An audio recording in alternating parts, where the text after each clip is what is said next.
Sepeninggal Pak Jokowi, PDI Perjuangan ini seolah kehilangan tajinya di mata rakyat. Namun kita patut buktikan statement tadi yang berikut saya sampaikan. Dan hal ini mulai terlihat di Pilkada 2024. Ketika kita menarik peristiwa ke belakang, itu terjadi di Pilpres 2024 pula, di mana Pak Jokowi berlabuh ke Prabowo Gibran dan hasilnya pasangan PDI Perjuangan babak belur atau Ganjar mendapatkan suara paling sedikit di antara kandidat-kandidat lainnya, bahkan sampai 16, sekian sekian persen. Kembali realita tersebut terjadi pada Pilkada 2024, di mana kandidat-kandidat dari PDI Perjuangan justru kalah dari endorsement Pak Jokowi. Bahkan sempat disinggung oleh Adian dalam sebuah forum bahwa Pak Jokowi ini tidak jelas apa tupoksinya kok ikut kampanye. Namun tentunya statement tersebut dengan mudah dibantahkan karena memang Jokowi pun warga negara Republik Indonesia dan beliau berhak mengemukakan suaranya ke hadapan publik. Apalagi beliau sudah purna tugas dan dalam proses kampanye pun Jokowi sama sekali tidak melanggar kode etik yang ada yang ditetapkan oleh penyelenggara pemilu.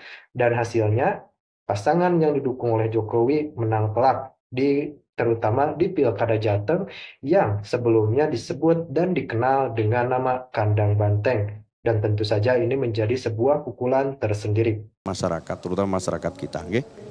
Iya.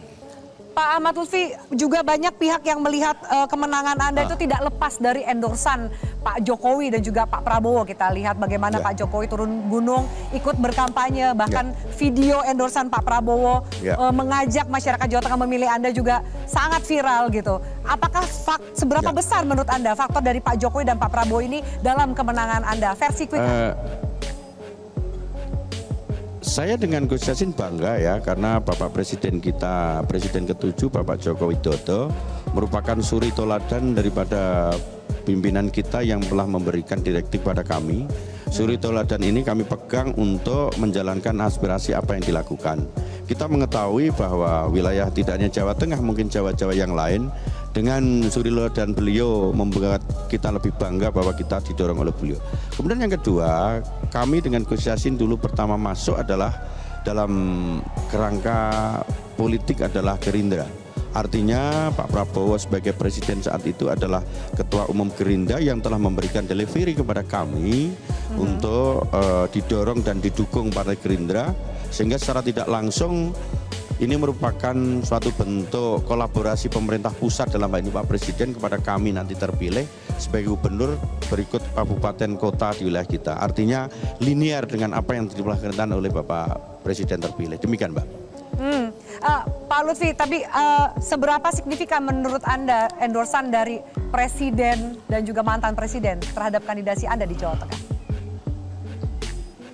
Itu kita kembalikan kepada masyarakat Mbak, karena bukan kita yang menilai ya, tapi masyarakat yang menilai bahwa apakah dengan program-program presiden yang terdahulu kemudian diteruskan dengan presiden yang sekarang, kemudian kami diperintahkan untuk maju dan didukung oleh beliau, ini merupakan suatu kesinambungan yang terus-menerus, ibaratnya adalah keberlanjutan yang akan kita lakukan dari pemerintah dahulu, sekarang, kemudian kepada pemerintah gubernur, bupati dan lain sebagainya secara linear. Ini adalah bentuk integrasi dan kolaborasi yang harusnya terus-menerus kita tidak boleh putus. Dan ini akan mempermudah daripada Jawa Tengah untuk melaksanakan eksplorasi program pusat yang kita linearkan dengan program daerah, yang tentu ini adalah merupakan hal yang sangat bijak dan mudah akan kita laksanakan. Demikian Mbak. Iya. Pak Lutfi, pertanyaan terakhir bahwa kemudian Jawa Tengah disebut dan dikenal sebagai kandang banteng, kandangnya PDIP, dan versi Quick-an hari ini menunjukkan bahwa Anda unggul dan kemudian dalam pilkada di Jawa Tengah. Apa tanggapan Anda ketika dikatakan atau banyak opini yang mengatakan bahwa Ahmad Lutfi dan Taj Yassin berhasil merebut kandang banteng? Saya tidak punya pemikiran untuk merebut, artinya begini Mbak.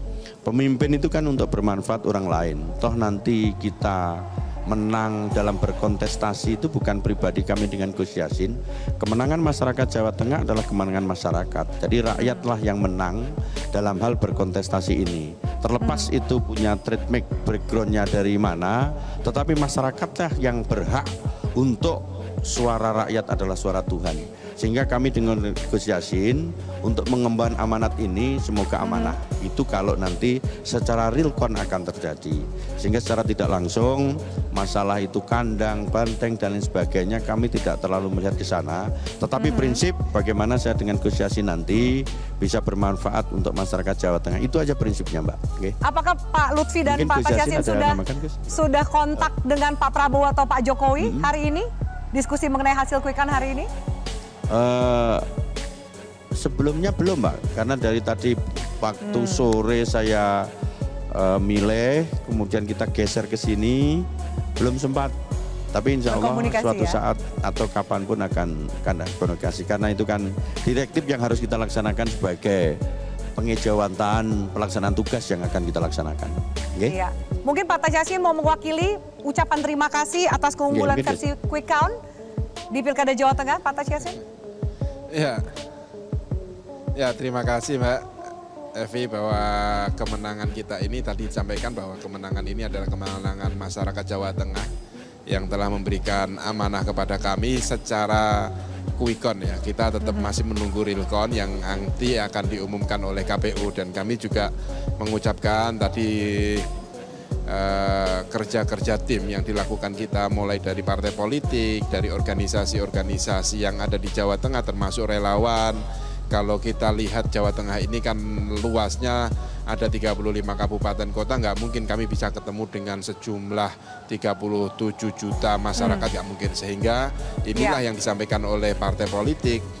Terus relawan-relawan kami ucapkan terima kasih, dan mereka bisa menerjemahkan apa yang kita programkan, apa yang dikehendaki oleh partai-partai politik, termasuk pemimpinnya partai politik adalah Pak Prabowo, dan kami juga diamanati oleh Bapak Presiden ke-7 Pak Jokowi untuk melanjutkan program-program yang sudah pernah beliau lakukan bekerjasama dengan pemerintah pusat, dan kami tugasnya adalah mengkolaborasikan 35 kabupaten kota yang ada di Jawa Tengah, Mbak. Terima kasih, Mbak.